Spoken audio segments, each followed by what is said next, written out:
ঐক্য দিয়ে, আপনাদের ভালো কাজ দিয়ে আপনাদেরকে কিন্তু জনগণের কাছে যেতে হবে। বলছে আপনারা কি করছেন না করছেন জানি না, কিন্তু বাংলাদেশের মানুষ কিন্তু বিএনপির উপরে তাকিয়ে আছে। যারা বিএনপির সঙ্গে জড়িত, যারা বিএনপির কর্মী, শরীর,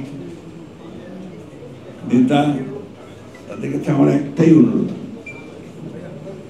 যে এই সুযোগটা অন্যকে কাউকে দেবেন না, যেখানে তারা বলতে পারে যে বিএনপি কোনো খারাপ কাজ করছে। এটা খুব জরুরি। আপনারা মনে করবেন না যে আপনারা ক্ষমতায় চলে এসেছেন, এটা অনেকেই মনে করছে বলে ওই দুর্বৃত্তায়নগুলোকে তারা নিয়ন্ত্রণ করতে পারছেন না। এখনো আপনারা ক্ষমতায় কাছেও আসেন, অনেক চক্রান্ত আছে, ষড়যন্ত্র আছে, সেগুলোকে ওভারকাম করে আপনাদের ঐক্য দিয়ে, আপনাদের ভালো কাজ দিয়ে আপনাদেরকে কিন্তু জনগণের কাছে যেতে হবে। আমি কথাগুলো আজকে এই জন্য বলছি, এই বইটি যে লেখা হয়েছে, তিনি কিন্তু একজন রাজনৈতিক কর্মী, এবং ঘটনার উপর লিখেছেন, পুরো ঘটনাটা হচ্ছে রাজনৈতিক ঘটনা। ওই যে জুলাই আগস্টের উপরে এখন সবাই জোর দেয়। সত্য কথা যে জুলাই আগস্টে আপনার ছাত্ররা, তরুণরা বেরিয়ে এসে তারা আন্দোলন শুরু করেছে। আন্দোলনের শেষ দিনগুলোতে শুধু ছাত্ররাই ছিল না, শ্রমিক, কৃষক, মধ্যবিত্ত, চাকরিজীবী, সমস্ত এবং মা বোনেরা বেরিয়ে এসেছে। এবং সেই জন্যই জুলাই আগস্টের সম্ভব হয়েছিল ফ্যাসিবাদকে সরানো। আমি বক্তব্য বাড়াবো না। আজকে হচ্ছে আপনার শুক্রবার, সবাই আমরা নামাজের জন্য চলে যাব। একটি কথা আপনাদের সামনে আবার আমি বলতে চাই, যে সৈয়দা ফাতেমা সালামের যে লেখা, এই লেখাটা আপনারা পড়বেন, এই লেখাগুলো পড়বেন, আর সেই সঙ্গে দেশকে কি করে ভালোর দিকে নিয়ে যাওয়া যায়, আমাদের মনগুলোকে আরো কি করে পবিত্র করা যায়, আমরা কি করে মানুষের কল্যাণের জন্য কাজ করতে পারি, এই বিষয়গুলো আপনারা অত্যন্ত গভীরভাবে চিন্তা করুন। আজকে একটা পরিবর্তন মানুষ চায়, যে পরিবর্তনের জন্য মানুষ কিন্তু উন্মুখ হয়ে আছে, আর এই পরিবর্তন তারা বিএনপির কাছে চায়। সুতরাং বিএনপিকে এই পরিবর্তনটা দিতে হলে সেইভাবে কিন্তু তাদের নেতা, কর্মী সবাইকে জনগণের সামনে নিয়ে আসতে হবে। এই কথাটা মনে রাখতে হবে। আসুন আমরা সেই লক্ষ্যে আমরা সামনের দিকে এগিয়ে যাই।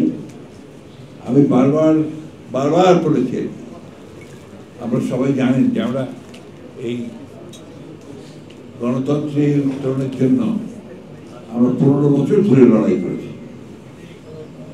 এই গণতন্ত্রের উত্তরণের জন্য আমাদের নেত্রী দেশনেত্রী বেগম খালেদা জিয়া, তিনি 6 বছর কারাগারে ছিলেন, এবং কি কষ্ট তিনি পেয়েছেন তা আমরা সবাই জানি, তাই না? আমাদের নেতা তারেক রহমান সাহেব, তিনি 15 বছর 16 বছর ধরে লাস্টে বিদেশে অবস্থান করেছেন। আমাদের অসংখ্য নেতা গুম হয়ে গেছে, গুম। ওই পরিবারগুলোর কথা আপনারা সবাই অনেকেই জানেন, তারা মাঝে মাঝে সামনে আসে, আপনাদের সামনে কথা বলে।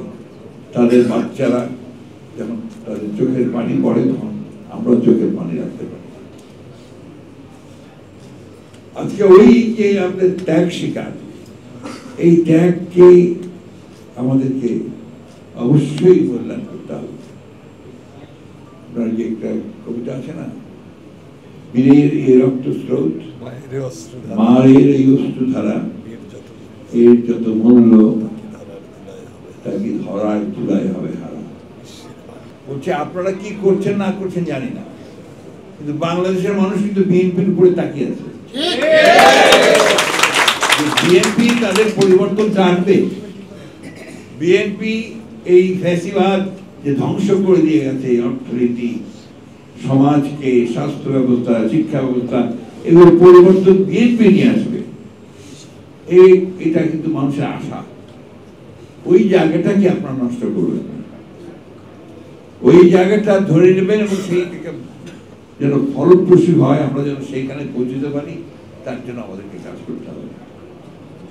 আমি আবারও আপনাদেরকে অনুরোধ করব যে আমরা সবাই একটা বিষয়ে ঐক্যবদ্ধ হই, যে আমরা আমাদের দেশের মানুষের যে আশা, যে প্রত্যাশা, স্বপ্ন, সেটাকে আমরা বাস্তবায়িত করার জন্য আমরা যারা বিএনপির কর্মী আছি তারা সবাই একযোগে কাজ করব। এটা সবাই কিন্তু মাথায় মনে রাখতে হবে। আর একটা কথা মনে রাখবেন, একটা ষড়যন্ত্র চলছে। সেই ষড়যন্ত্রটা হচ্ছে যে এই মধ্যপন্থা রাজনীতি, উদারপন্থী রাজনীতি, উদারপন্থী গণতন্ত্র তাকে সরিয়ে দিয়ে একটা উগ্রবাদের আপনার রাজনীতিকে নিয়ে আসা বাংলাদেশে, এটাও বাংলাদেশের জন্য চরম ক্ষতিকর হবে। আমাদেরকে সেই জন্য এই উদারপন্থী গণতন্ত্রকে প্রতিষ্ঠা করবার জন্য ঐক্যবদ্ধ হয়ে কাজ